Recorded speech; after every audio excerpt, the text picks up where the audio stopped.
कोई साधु आश्रम है। जब ये सज्जन साधु समाज में स्थायी रूप से रहने लगे, तब कुछ दिनों में उनके लिए अलग व्यवस्था जो होनी थी बंद हो गई। वह बंद होना ही था। एक समाज दो हाथी नहीं चल सकता, चलता भी चलना भी नहीं चाहिए। सुबह उबले चना आदि का जलपान जो सब साधु को मिलता था, वही उन्हें भी मिल जाता। दोपहर एवं शाम को दाल भात रोटी और सब्जी, और यह बहुत सादे फीके और साधारण स्तर के। जमीन पर चटाई पर सोना पड़ता था। कुछ दिनों के बाद उन्हें अपने घर की याद जोरों से आने लगी। उनकी ख्याल होता, भले घर में बच्चे मनमुटाव चलता था, पत्नी उखड़ी उखड़ी रहती थी, परंतु सुबह की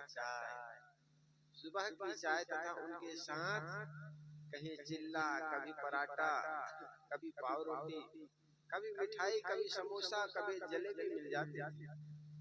दोपहर के समय को महीन चावल का भात, गाढ़ी दाल, मसालेदार तरकारी, घी से चुपड़ी हुई रोटियां, और घर पर पलंग पर सोते थे, गद्दे पर सोते थे। वो सारी बातें उनको याद आने लगी। रात के सोते वक्त एक पाव दूध भी मिल जाता था। गाड़ी पर बैठ करके घूमने भी का भी अवसर मिल जाता था। अपना घर था, चाहे जहाँ घूम लेते। क्या परिवार वालों से मुरमुटाव होकर कोई घर छोड़ देता है? उनके मन में ऐसी याद आने लगी। उनके गुरुजी भी उनके मन को कुछ समझने लगे। परंतु इस विषय पर दोनों ने आपस में कभी कोई बात नहीं की थी। एक दिन वे सज्जन स्नान करके धूप में खड़े थे।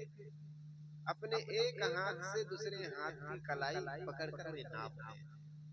ऐसा होता है ना, एक हाथ की कलाई स्नान करने के बाद धूप में ऐसे नाप रहे, मैं कितना पतला दुबला हो गया, क्योंकि यहाँ खाने पीने को मिलता नहीं। वही रूखी सूखी रोटी बिना चुपड़े और फीकी सब्जी, कभी दाल कभी सब्जी, और सुबह कभी जलपान मिलता नहीं। तो एक दिन नदी के तट पर स्नान करने के बाद अपने एक कलाई को दूसरा कलाई से नाप रहे, हाथ से हथेली से नाप रहे। तो गुरुजी की दृष्टि पड़ गई। गुरुजी ने देख लिया उसको।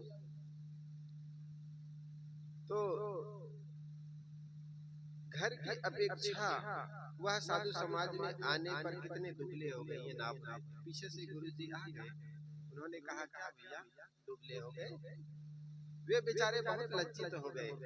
उन्होंने अपने मन की व्यथा कह सुनाई कि महाराज, मैं साधु समाज में रह नहीं पाऊंगा, किंतु जिस जोश खरोश से मैं घर छोड़कर यहाँ अपने रहने आया, उसको देखते हुए यदि मैं घर लौटूंगा तो परिवार की दृष्टि में दो कौड़ी का हो जाऊंगा।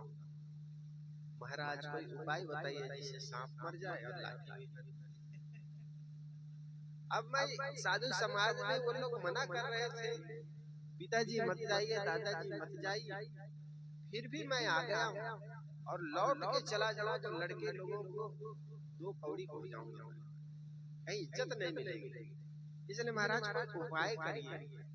आसपास के लोग भी व्यंग मारेंगे। देखो 4 दिन साधु में गए तो व्यंग कसेंगे, इसलिए कोई उपाय बताइए कि सांप में मर जाए, लाठी में न।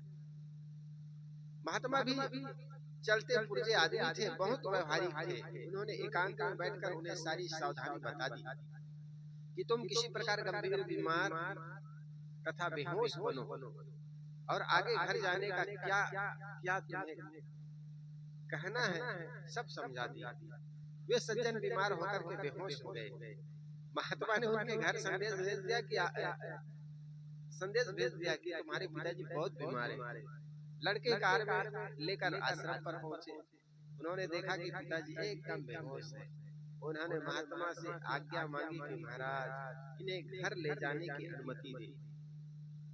जो महात्मा के जो लड़के हैं उन्होंने आज्ञा मांगी, गुरुजी ये तो बहुत बीमार है, बहुत हालत खस्ता है, बेहोश है, आपकी आज्ञा हो हम इसको ले जाएं घर में इलाज करें।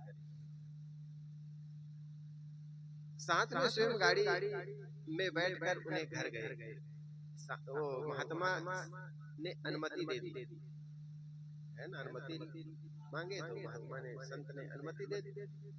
साथ में स्वयं गाड़ी में बैठ करके उनके घर गए। डॉक्टर बुलाए गए। उन्हें कुछ पता नहीं चल रहा था कि कौन सी बीमारी। डॉक्टर को क्या पता, क्योंकि बीमार थे ही नहीं, नाटक कर रहे थे बीमारी वाली। कुछ दवा दी गई, वे आधे घंटे में होश में आए। उन्होंने पूरे होश में आने पर पूछा, मैं कहाँ?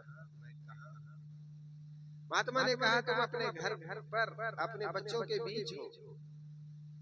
वे तुरंत रो पड़े। मैं बड़े जोर से चिल्ला कर कहने लगे, महाराज यहाँ मुझे कौन ले आया? मैं यहाँ नहीं रह सकता। मैंने तो संतों के चरणों में ही रहकर इस देह का अंत करने को सोचा है। मुझे शीघ्र संत आश्रम ले चले। मैं 1 घंटा भी घर परिवार में नहीं रह सकता। ये डींग मारने लगे। बच्चों ने उन्हें मनाना शुरू किया। बच्चों को अपना अपमान लग रहा था कि हम सब संपन्न होकर पिता की सेवा न कर सके और लोग क्या कहेंगे। बच्चों ने महात्मा से भी उन्हें समझाने के लिए कहा। महात्मा ने उन्हें समझाया, तुम हट छोड़ दो। मुझे गुरु मानते हो तो मेरी कड़ी आज्ञा है कि तुम घर पे रहो। मेरी आज्ञा मानो। तुम्हारे बच्चे तुम्हारी सेवा करना चाहते हैं। उन्होंने बड़ी रोनी सूरत बनाकर स्वीकार किया कि कहा कि जब आप ही की ऐसी कड़ी आज्ञा है तो मैं विवश। ऐसे चालाक महात्मा या गुरु सबको नहीं मिलते कि वे ऐसे लोगों की मर्यादा बनाने रखते हुए उन्हें घर वापस कर सके। इसलिए बहुत समझ बूझ कर छोड़ना चाहिए। भावुकता में पड़ना ठीक नहीं। जंगल में तप करने की पिनक का समय अब तो और नहीं रहा, क्योंकि अब पहले सरीखे जंगल में फल मिलता नहीं। और सोचे कि हम जंगल में जाकर तपस्या करेंगे, भिक्षा मांग कर खा लेंगे, तो अब लोगों में उस ढंग से भावनाएं भी नहीं रही। इसलिए साधारण अपना सहज मार्ग अपनाना चाहिए। मन जब तक घर परिवार में अगर भागे दौड़े चला जाता है, तब तक घर का त्याग नहीं करना। जब हो गया अब बिना घर के बहुत खाने पीने का शौक न रह जाए, जो भी फीका, जो भी दाल और जो भी सब्जी, जो भी रूखी सूखी सब्जी भोजन मिल जाए, उसी से जीवन गुजारा कर लूंगा, ऐसे स्थिति छोड़ना चाहिए। और अगर छोड़ दिया तो एकदम प्राणपण से लग जाना चाहिए। किसी प्रकार के जो कि समाज से हमें मिलता है और समाज से हमारा जीवन का निर्वाह होता है, तो समाज को उपदेश करने का काम करे। शिक्षा, ज्ञान, ध्यान की बातें चूंकि समाज से हमें मिलता है, तो समाज को भी हम कुछ न कुछ दे। और जहाँ रहते हैं वहाँ खाली न बैठे, कुछ न कुछ सेवा का काम घंटा 2 घंटा अपना करता रहे। तो इससे क्या है, हमारा मन मंजता है। मन एक तो बिना कुछ किए रह नहीं सकता। कोई विरले साधक होते हैं जो 24 घंटा, 8 घंटा, 10 घंटा ध्यान कर सकते, लेकिन अधिकतर साधक की स्थितियां सामान्य लोग जैसे होते हैं। इसलिए घंटा 2 घंटा समय सत्संग, स्वाध्याय बराबर 4 घंटा 3 घंटा अपना निकालना चाहिए। सुबह शाम करके 24 घंटा में 3-4 घंटा अगर साधक स्वाध्याय, साधना, सत्संग में निकाले तो उनका बेड़ा पार हो सकता है। इसलिए पिनक में आकर के जंगल में चले जाने से आजकल फल नहीं मिलता, आप भूखे मरना पड़ेगा। इस साधारण बेर का फल अधिकतम सफाया हो गया है जंगल का। इसलिए शरीर को संतुलित आहार देकर ही उससे भजन बन सकता है। कबीर साहब ने कहा भी है, भूखा कबीर भूख कुतिया है, करे भजन में भंग, या को थोड़ा डारी के करो भजन निःसंग। कबीर साहब जी कहते हैं क्या भूख कुतिया है, ये भूख जो है ना कुतिया है, कुत्ती है, और इसको जब तक तुम कुछ दो टुकड़ा डालोगे नहीं तब तक ये भजन करने नहीं देगा। बार बार वही दो रोटी याद आता है। और भूखा आदमी को तो चंद्रमा में भी रोटी नजर आ जाती है, भूखे आदमी को कोई सोना चांदी थोड़ी नजर आए। 4 दिन भूखे हो जाओ तो आपको सब आंखें अंधेरा में लग जाएगा, हर जगह रोटी रोटी दिखाई पड़ने लगेगी। तो साहब बड़े अच्छे कहते हैं कि गृह तज के भय उदासी बनखंड तक को जाए, छोला था कि मारिया बेरई चुन चुन खाए। आगे साखी कहते हैं स्वरूप राम में स्थिर पुरुष की उच्चता, साखी नंबर 94। राम नाम जिन चिन्हिया जीना पिंजर तास, नैनन आवे नींदरी अंग न जामे माश। जिसका नाम है उस आत्माराम को जिन्होंने परख की, राम नाम चिन्हिया, चिन्हना, पहचानना, परखना, चुनना लगा। चुनना माने इसको हो जाता है, चुनना माने उठाना, चुनना माने चयन करना, वो अलग अलग। राम नाम चिन्हिया, परखना, चिन्हना, पहचानना। राम नाम क्या तत्व है उसको आदमी परख लिया तो जीना पिंजर दास। उसका शरीर दुबला होता है, उनके नेत्रों में नींद नहीं आती या उनके अंगों में मांस नहीं बढ़ता। ये तो एक कथन है, ऐसी बात नहीं। जो दुबले पतले हैं, जो आदमी को राम नाम की परख हो जाती है, वो शरीर के लिए बहुत भोग पदार्थों के पीछे नहीं दौड़ता है कि ये खाने से वो हो गया। एक सहज साधारण स्वस्थ रहे इसकी वो परवाह करता है, क्योंकि साधन है शरीर। तो साधन है शरीर, तो साधन को सही करने के लिए इसको भोजन चाहिए। लोग केवल राम नाम जपते हैं और केवल जपने से कोई बड़ी घटना जीवन में घट जाएगी, यह मात्र सुनी सुनाई महिमा की बात है। परंतु जिसने राम नाम की परख की वस्तुतः राम नाम है क्या? राम तो एक नाम है, संज्ञा है एवं पद है, परंतु उसका पदार्थ क्या है? पदार्थ तो चेतन है, जो निज स्वरूप है। सदगुरु ने कहा हृदय बसे ही राम। राम तो हृदय में बसने वाली चेतन सत्ता है और सबके अंदर है।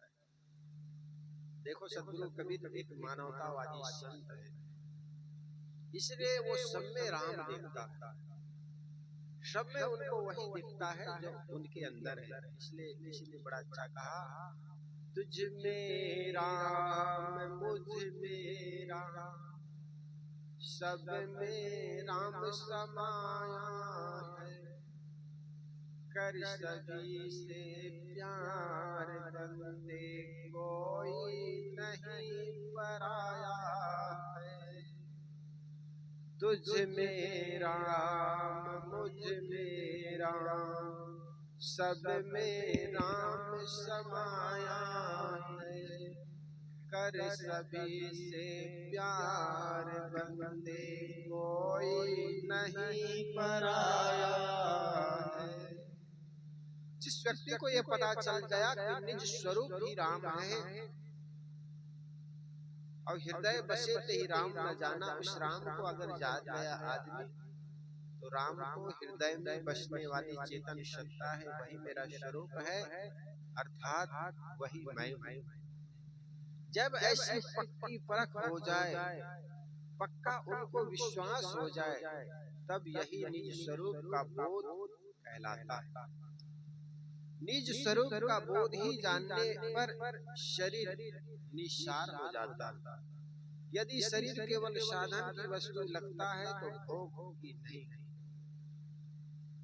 यहाँ सद्गुरु ने शरीर के लिए छीना पिंजर शब्दों का प्रयोग किया है, जिसका शब्दार्थ होता है दुबला काया। परंतु शब्दार्थ लेने से काम नहीं चलेगा। बोधवान का शरीर दुर्बल ही हो ऐसी बात नहीं है, वे बलवान शरीर के भी हो सकते हैं। वस्तुतः जीना पिंजर, नैन न आवे निंद्री तथा अंग न जामे मांस, इन तीनों संयुक्त शब्दों के अर्थ शाब्दिक नहीं किंतु लाक्षणिक होनी चाहिए। उनके अर्थ क्रमशः इस प्रकार होने किए जा सकते हैं जैसे कि बोधवान पुरुष शरीर से अनासक्त होते हैं, उन्हें देह बंधन से मुक्त होने के लिए बेचैनी रहती है और वे इंद्रियों के भोग से गुलाम। शरीर गुजारा के लिए केवल भोजन करता है, भोग के लिए भोजन नहीं करता। जीवन निर्वाह, वस्तुतः जीना पिंजर और अंग न जामे मांस का अर्थ एक ही है, जिसका सार अभिप्राय है शरीर अभिमान से मुक्त हो जाना। निज चेतन स्वरूप राम को पहचानने का अर्थ है देह अभिमान का विलय हो जाना। ऐसे पुरुष को नेत्रों से नींद नहीं आती। यदि इसका हम स्थूल अर्थ किया जाए तो अनर्थ हो जाएगा। हर ज्ञानी पुरुष नींद के समय जमकर सोता है। काम भर सोना ही चाहिए। यहाँ नयन न आवे निंद्री का अर्थ है देह बंधन से छूटकर मुक्त होने की उत्कट अभिलाषा। इस संसार के मोह में न फंसना मानो नींद न लेना है। इसी भाव को लेकर सद्गुरु ने दूसरे शब्दों में कहा है, संतो जागत नींद न कीजिए। हे संतो, जागते रहो, नींद न करो।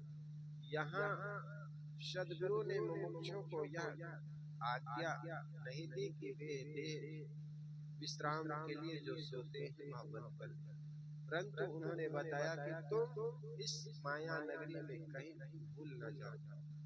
राम तत्व में स्वरूप की पूर्ण पहचान का अभिप्राय ही यही है कि उसे संसार से उचाट हो जाए, यह देह के अभिमान को छोड़ दे और इंद्रियों के भोगों से एकदम विरक्त हो जाए। ऐसे जन भीजय, आगे साखी कहते हैं 55, जो जन भीजे राम रस विकसित कबू न रूप, अनुभव भावन दर्शे ते नर सुख न दूर। साहब कहते हैं, जो जन भीजे राम रस, जो साधक आत्मचिंतन में सदा डूबे रहते हैं, विकसित कबू न रूप, वे न संसारिक उपलब्धियों में हर्षित होता है, न उनके चले जाने पर सुखी होता है। एक विचारक ने बड़ा अच्छा कहा है, वैराग्य का अर्थ ये नहीं तुम घर परिवार छोड़ करके दूर चले जाओ। वैराग्य का अर्थ इतना ही है, जिस चीज से तुम चिपके हुए हो, जिस चीज को तुम्हें प्राप्त है, वो चीज के छूट जाने पर भी तुम्हें पीड़ा नहीं। ये बड़ी चीज है। जिस घर परिवार, माँ बाप, मकान, दुकान से चिपक करके रहते हो और जब छूट जाता है तो हाय हाय हाय। इसी प्रकार अगर मठ में रहते हो, साधु आश्रम में रहते हो, वहां पर भी अगर चिपकाहट है, उनके चले जाने पर मन में पीड़ा होती है, उनके चले जाने पर अगर आपको दुख होता है तो समझना वैराग्य की कमी है। हाँ, उनकी रक्षा करना है, कोई चीज बिगड़ रही है एकदम परवाह, ये गलत है। जब जहां पर रह रहे हो वहां की साफ सफाई चाहिए, लेकिन अगर वो मिट रहा है, खराब हो रहा है, चले जाए मतलब छूटने वाला है, तो वो पीड़ा ना हो। जब तक जहाँ है वहां पर रक्षा करनी पड़ती है, चीजों की देखभाल करनी पड़ती है, लेकिन दृढ़ मोह है ये गलत है, दृढ़ ममता नहीं करनी।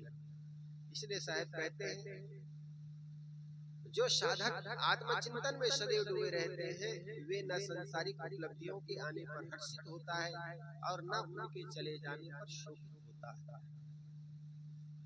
सदैव स्वरूप स्थिति के अनुभव में लीन होने से उन्हें संसारिक भाव तरंगे नहीं प्रभावित कर पाती। अतएव वे संसारिक वस्तुओं के मिलने बिछुड़ने में भी न सुख होते हैं न दुखी होते हैं।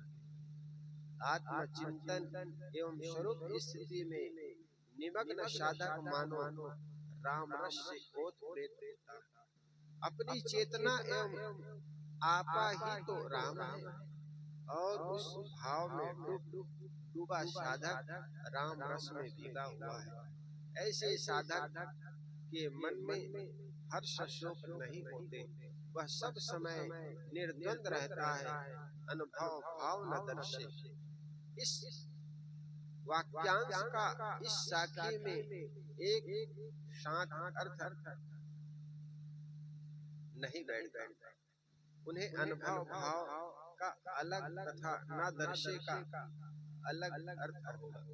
अर्थात स्वरूप चिंतन में लीन पुरुष अनुभव भाव में डूबा रहता है, उसे अन्य भावनाएं नहीं दर्शती। ऐसा ही विभाग पूर्वक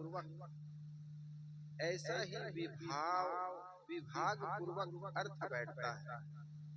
पूरे वाक्यांश का एक साथ अर्थ करने से हो जाएगा कि उन्हें अनुभव का भाव नहीं दर्शता, जो प्रसंग में के अनुकूल नहीं है। हमारा राम हमसे अलग नहीं हो सकता कि खो जाए। बाहर कोई राम नहीं जिससे हमें मिलने की आवश्यकता या आभास हो। बीजक के पाठफल में आया है, अस्ति आत्मा राम है, अस्ति आत्मा ही परम वास्तविकता है। इसके चिंतन रस में जो डूबा रहता है, वह किस बात का भय करे, किसका लोभ करे, किसकी चाह करे। जिसे अपने स्वरूप की गरिमा का पूर्ण पता लग जाता है, वह सारे जड़ दृश्यों से अतीत शुद्ध बुद्ध एवं आत्मतृप्त होता है। आत्मतृप्त व्यक्ति को बाहर से पाने की कुछ वासना नहीं रह जाती। श्री राम रहस्य साहब ने भी अपने चेतन स्वरूप को ही राम कहते हुए कहा है, धीरज दया तत्व संयुक्ता राम भूमिका वासा युक्ता, आनंद सिंधु अहंता तीता राम रूप में परम मुनिता। इस प्रकार अपने अविनाशी स्वरूप राम में रमन करने वाला साधक संसार के शोक मोह से ऊपर उठ जाता है। वह सदैव एक रस कृतार्थ स्वरूप है। आगे साहिब कहते हैं, साखी नंबर 56, यथार्थ प्रकृति बंधनों का सर्वथा नाश। यथार्थ परख से बंधनों का सर्वथा नाश। काटे आम न मोरिषि, फाटे जुटे न कान, गोरख पारस पर से बिना कौने को नुकसान। साहब कहते हैं, काटे आम न मोरिषि, आम का पेड़ काट देने पर वह पुनः विकसित नहीं होता और न उसमें बौर लगते। इसी प्रकार ऐसा हमने देखा तो नहीं, आम को काट देने से फिर बढ़ता नहीं है। ये शायद साहब उपमा देना चाहते हैं इसका।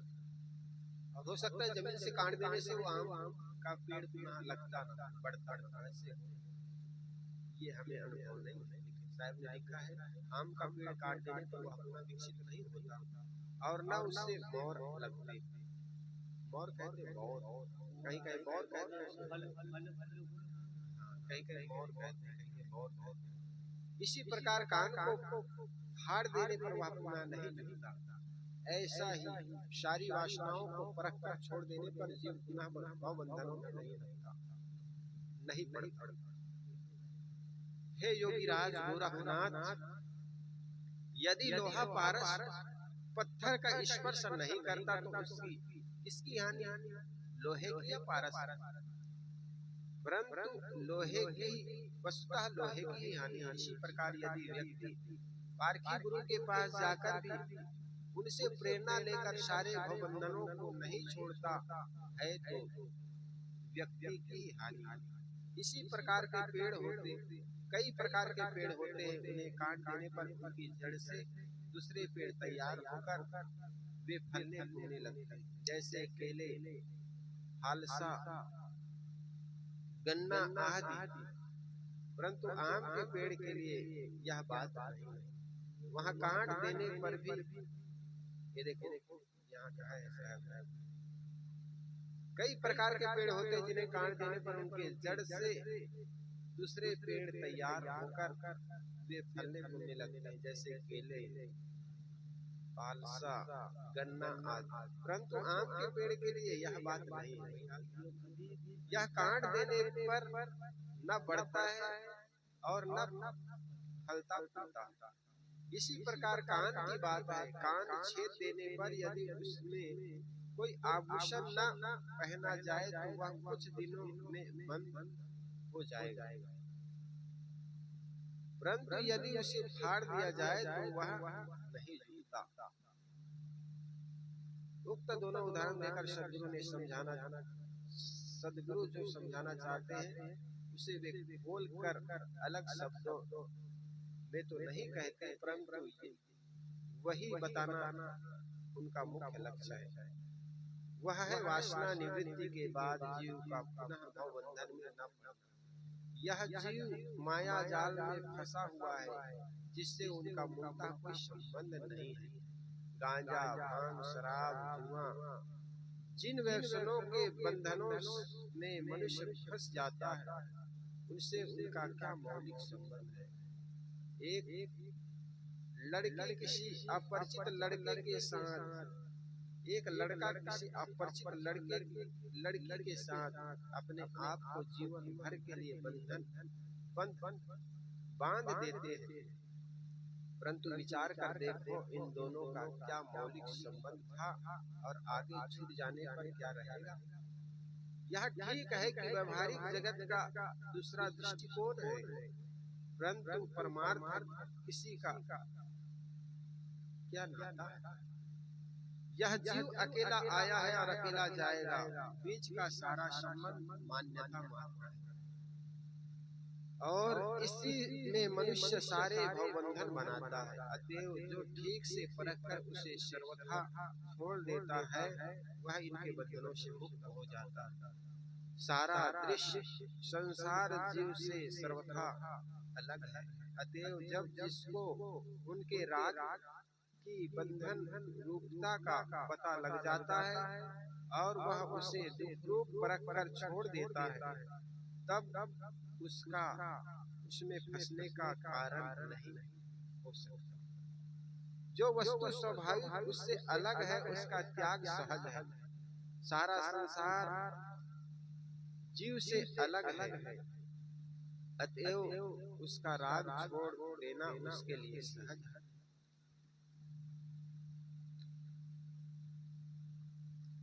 पारस पत्थर सर्वथा काल्पनिक है। लोक प्रचलित कहानी है कि पारस पत्थर में यदि लोहा छू जाए तो सोना बन जाता है। यह उदाहरण कवि जगत में खूब चलता है। वास्तव में बातों को समझाने के लिए ऐसे तरीके अच्छे होते हैं। सदगुरु कहते हैं कि यदि लोहा अपने आप को पारस पत्थर से नहीं छुआता है तो वह सोने नहीं बन सकता, इसलिए न छुआने से उसी की हानि है। इसी प्रकार कोई साधक अपने पारखी सदगुरु के पास नहीं जाता, उनसे जड़ चेतन की परख तथा अपने भवबंधनों की पहचान नहीं करता है तो उसी का नुकसान है, सदगुरु का कोई नुकसान नहीं। अतएव कल्याणार्थी को चाहिए कि वह अपने कल्याण के लिए बोध एवं रहनी संपन्न पारखी सदगुरु की शरण में जाए, उसे जड़ चेतन बंधन मोक्ष की ठीक से परख प्राप्त करे और सारे भवबंधनों को आज ही छोड़कर पूर्णतया कृतार्थ हो जाए।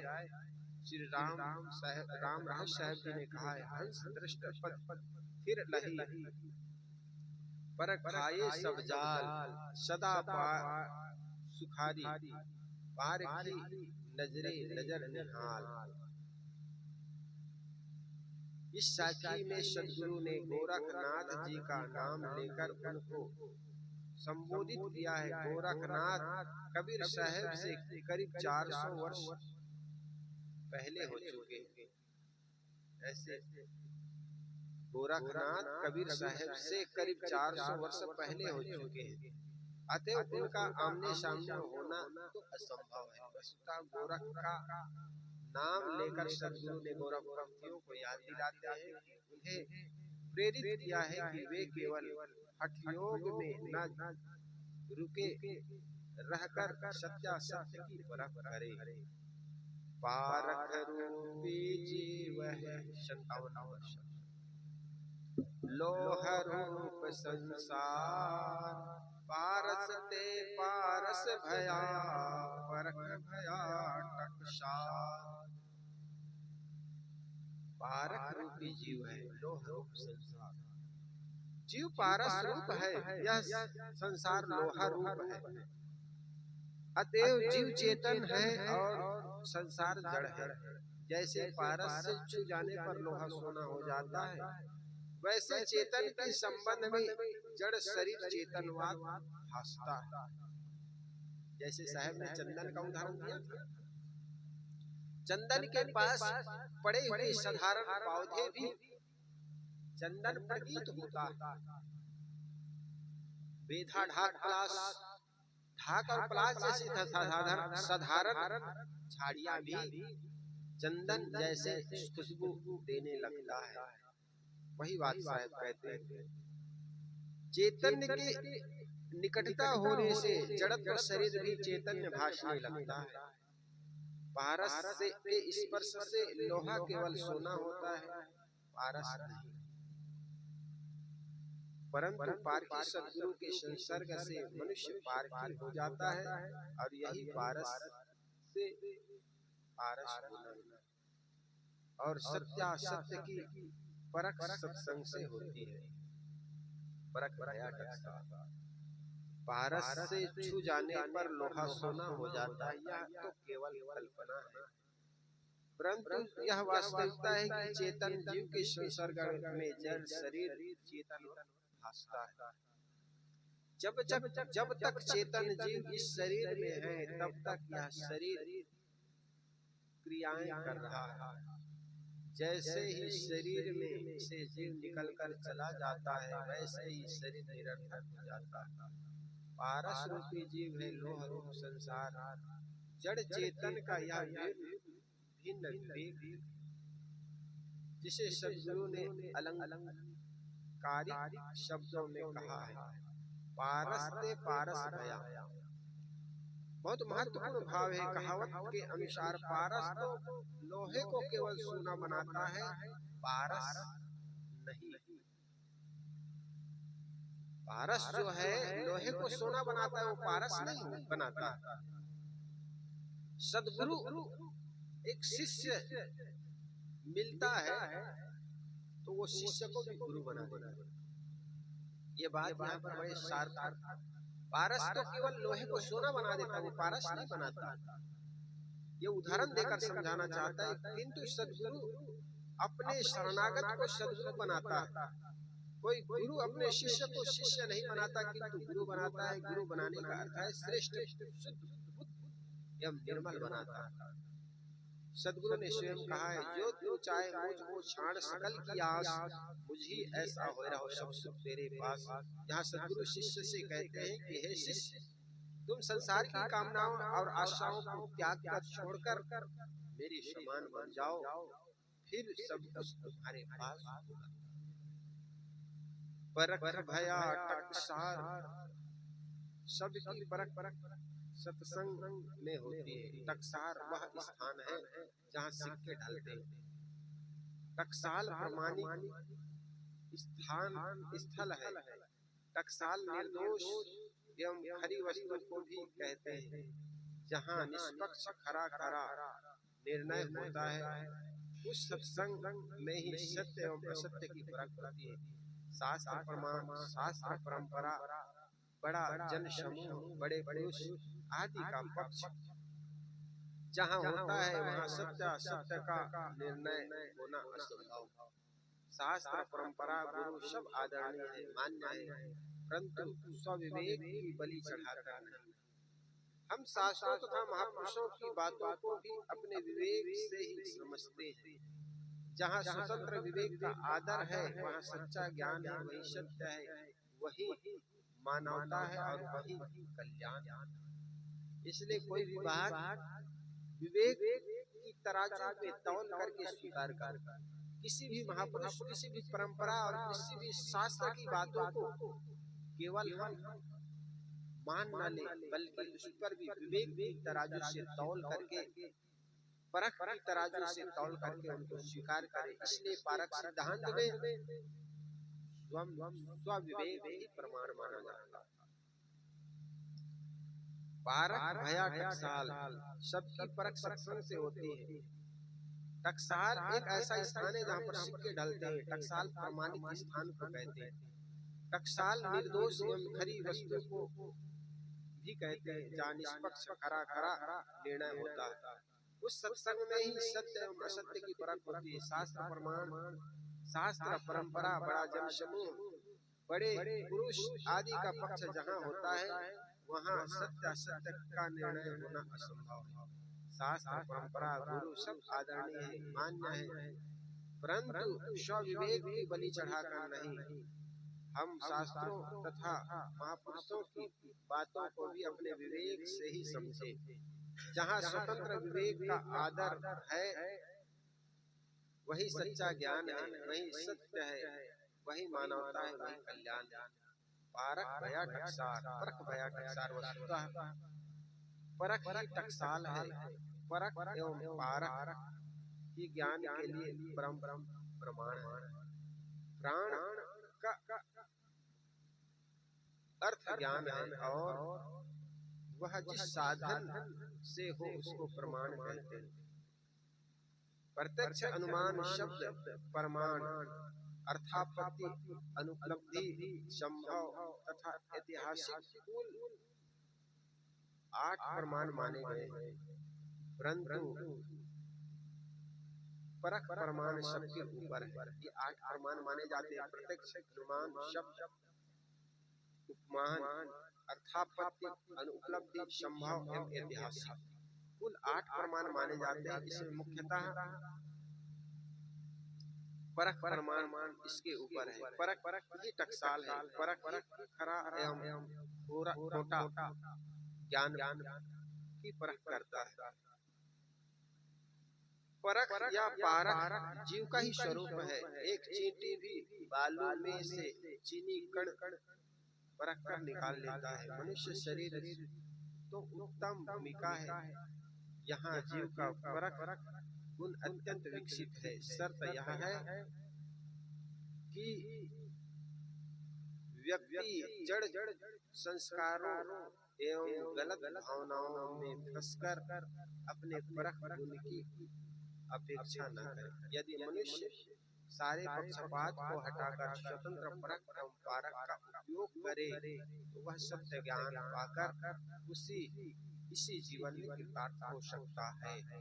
इस प्रकार मनुष्य का जो परख शक्ति है, विवेक शक्ति है, वही मुख्य प्रमाण माना जाता है। बोलिए सद्गुरुदेव वंदनीय है गुरुदेव तुमको, वंदनीय काल जाल के फंदा भारी, काल जाल के फंदा भारी, परख रखायो बेव तुमको, वंदनीय गुरुदेव, वंदनीय गुरुदेव तुमको, वंदनीय गुरुदेव। गुरु समा वेद शास्त्र सब को जन हारी, वेद शास्त्र सब को जन हारी, मन मन जानत देव तुमको, वंदनीय गुरुदेव, वंदनीय गुरुदेव तुमको, वंदनीय गुरुदेव। गुरु समान और